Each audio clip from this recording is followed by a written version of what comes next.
নতুন হস্পিটেলৰ আধাৰশিলা কৰা হ'ল আৰু মই ভাবো যে এই হস্পিটেলবোৰৰ জৰিয়তে ৰাইজে উন্নত মানৰ চিকিৎসা পাব আৰু অহা 1.5 বছৰৰ ভিতৰত এই হস্পিটেলবোৰ আমি নিৰ্মাণ সম্পূৰ্ণ কৰি আৰম্ভ কৰিব পাৰিম। যিকোনো চৰকাৰী চিকিৎসালয় আছে, চৰকাৰী চিকিৎসালয়ত সঠিক সুবিধা বা সঠিক চিকিৎসা নোপোৱাৰ কিছু অভিযোগ আহে, যাৰ ফলত প্ৰাইভেট চিকিৎসালয়ত ৰোগী যাব লগা হয়। এই ক্ষেত্ৰত আপোনাৰ পদক্ষেপ কেনেকুৱা হ'ব? চব এতিয়া এটা এটা কৰি সমস্যাবোৰ আমি নিষ্পত্তি কৰি আছো। ঔষধ নাছিলে, বহুত হস্পিটেলত ঔষধ নাপাইছিলে। এতিয়া আমি 15 দিনৰ মূৰে মূৰে হস্পিটেলত মানে ঔষধ দিয়াৰ এটা ব্যৱস্থা কৰিছো। গাড়ীয়ে যায় ঔষধটো পहुঁচাই দিয়ে য'ত য'ত যিমান ঔষধ ব্যৱহাৰ কৰিছে। চ' ৰোটেশ্যন চিষ্টেমত গোটেই অসমত এই কাম চলি আছে। 5,000 আয়ুষ্মান আৰোগ্য মন্দিৰক আৰম্ভ কৰি 14খন মেডিকেল কলেজত এতিয়া যাৱতীয় ঔষধ উপলব্ধ আছে। বহুত নাৰ্ছ আৰু ANM GNMৰ নাটনি আছিল। আমি প্ৰায় 1200 নতুন নাৰ্ছ আমি নিযুক্তি দিছো, ডক্টৰো নিযুক্তি দিছো। এতিয়া বহুত অভাৱ যিখিনি আছিলে আমি মিলাবলৈ সক্ষম হৈছো। অহা দিনবোৰত আৰু উন্নত মানদণ্ডৰ চিকিৎসা আমি দিব পাৰিম বুলি আমি আশা কৰিছো। উত্থাপন কৰিব বিচাৰিছো, অখিল গগৈয়ে অভিযোগ কৰিছে যে আপোনাৰ যিকোনো সমষ্টিত 60টাকৈ সমষ্টিত যিসকল বিজেপিৰ মানুহ নহয় সেইসকল পৰ্যটকৰ ক্ষেত্ৰত আপোনাৰ দিশা আপুনি সুচাৰুৰূপে পালন কৰিছে বুলি বিজেপি চৰকাৰে কৈছে। অখিল গগৈ যিহেতু চাওক, ঐতিহাসিক অসম আন্দোলন কিহৰ কাৰণে হৈছিলে? মংগলদৈ সমষ্টিৰ সাংসদ হীৰালাল পটৱাৰী ডাঙৰীয়াৰ যেতিয়া মৃত্যু হ'ল, উপ নিৰ্বাচনত যেতিয়া দেখিলে যে 40,000 সন্দেহযুক্ত ব্যক্তিৰ নাম তাত অন্তৰ্ভুক্ত হৈ আছে, তাক লৈ গোটেই ঐতিহাসিক অসম আন্দোলন 1979ত আৰম্ভ হ'ল। এটা বিশুদ্ধ ভোটৰ তালিকা পোৱাটো গণতন্ত্ৰৰ বাবে অনিবাৰ্য আৰু বিশুদ্ধ ভোটৰ তালিকা কৰাৰ কাৰণে চৰকাৰে যিটো ইলেকশ্যন কমিশনে যিটো প্ৰক্ৰিয়া কৰে, তাত প্ৰত্যেকটো পলিটিকেল পাৰ্টিৰ BLA বুলি এজন ব্যক্তি প্ৰত্যেকটো বুথত থাকে। চৰকাৰী BLৰ লগত এই ৰাজনীতিক দলৰ BLA সকলেও সহযোগ কৰে। কোনোবা যদি মানুহ মৰিছে, ভোটাৰ লিষ্টত নাম আছে, তাক কৰ্তন কৰিবৰ বাবে কয়।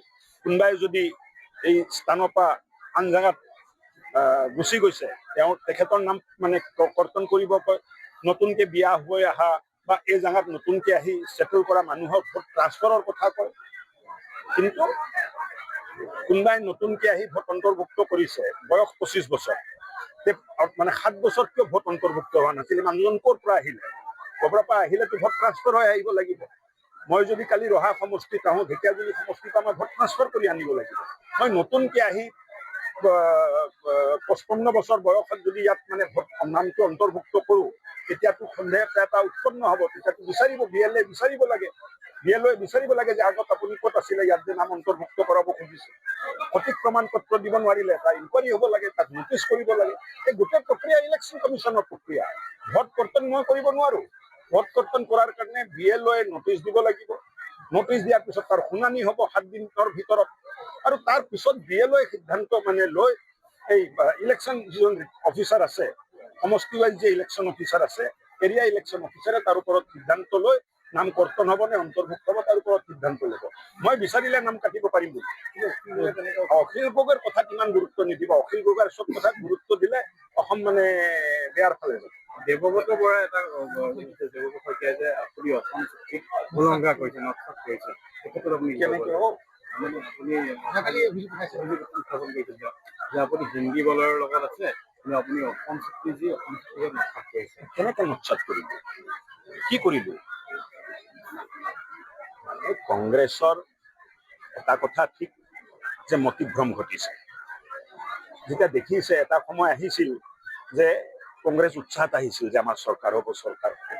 এতিয়া যেতিয়া দেখিছে যে বিজেপি আৰু মিত্ৰজোঁট NDA 100খন চিটততো কংগ্ৰেছ কোনো প্ৰত্যাহ্বানে দিব পৰা নাই।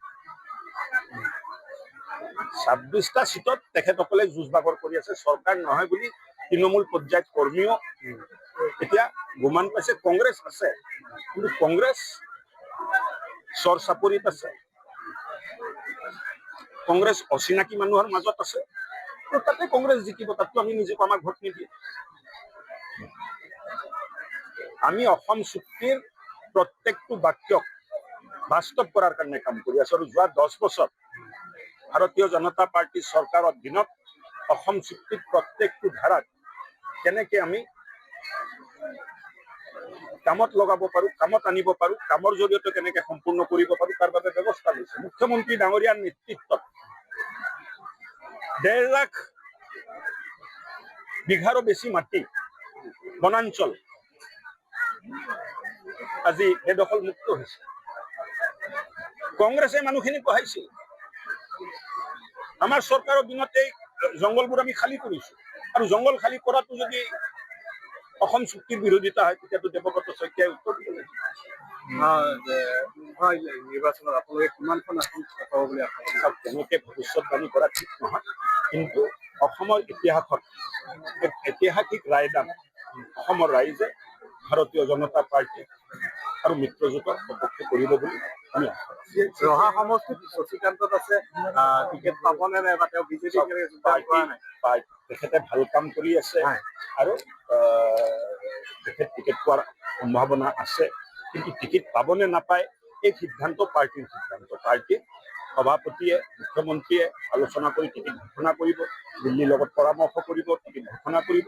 কিন্তু ইয়াত ভাৰতীয় জনতা পাৰ্টি বিপুল ভোটত জয়লাভ কৰিব। কমেও 50,000 ভোটৰ ব্যৱধানত ভাৰতীয় জনতা পাৰ্টিৰ প্ৰাৰ্থী ইয়াৰ পৰা জয়লাভ চলি আছে, আলোচনা চলি আছে, হৈ যাব। আমাৰ মাজত কোনো তেনেকুৱা নাই, বহুত পিছ নাই। এটা চিট কোনোবাই বেছি ল'লে, এটা চিট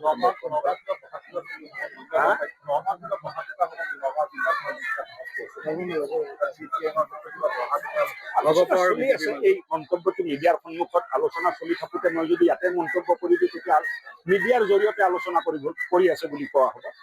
আলোচনা চলি আছে, ভাল আলোচনা চলি আছে, আমাৰ মাজত কোনো বিভেদ নাই। ভাই ভাই যেনেকে থাকে আমি তেনেকে আছো আৰু তেনেকে আগবাঢ়ি আছো। AGP, DPF, PPCL, বিজেপি, আমাৰ TMPK, ৰাভা, যৌথ মঞ্চ, কিবা সংগঠন সব আমি একেলগত আছো। কোনো সৰু নাই, কোনো ডাঙৰ নাই।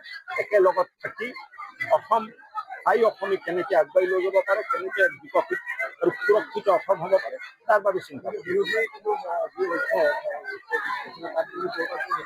চব বিৰোধীৰ কোনো একো নাই। 1 নম্বৰ কথা। 2 নম্বৰ কথা, বিৰোধীয়ে যিবিলাক কথা কয়, আমাৰ মানুহে ইমান কথা নকয়। শশীক পাইছে নেকি আপুনি যে দম্ভালি মাৰি কথা মানে কৈ আছে, কিবা কৰি আছে? যাৰ হাতত শক্তি থাকে, যাৰ ওপৰত ৰাইজৰ আশীৰ্বাদ থাকে, সি নমনীয় হৈ থাকে। যাৰ একোৱে নাথাকে সি বন্ধালি কৰি থাকে। এতিয়া অখিল গগৈয়ে যি টি কয়, 60টা সমষ্টিত মই বোলে 10 লাখ ভোট কাটিম। এতিয়া 60টা সমষ্টি নহয়, মই নিজৰ সমষ্টিতো এটা ভোট কাটিব নোৱাৰো। তাৰ এটা প্ৰক্ৰিয়া আছে, কিন্তু ৰাইজৰ মাজত বিভ্ৰান্তি সৃষ্টি কৰাৰ ষড়যন্ত্ৰ, সমাজৰ মাজত বিভেদ অনাৰ এটা ষড়যন্ত্ৰ তেখেতসকলৰ চলি থাকে। কিন্তু ৰাইজে গম পায়, ৰাইজে কি কৰিব লগা আছে। ধন্যবাদ।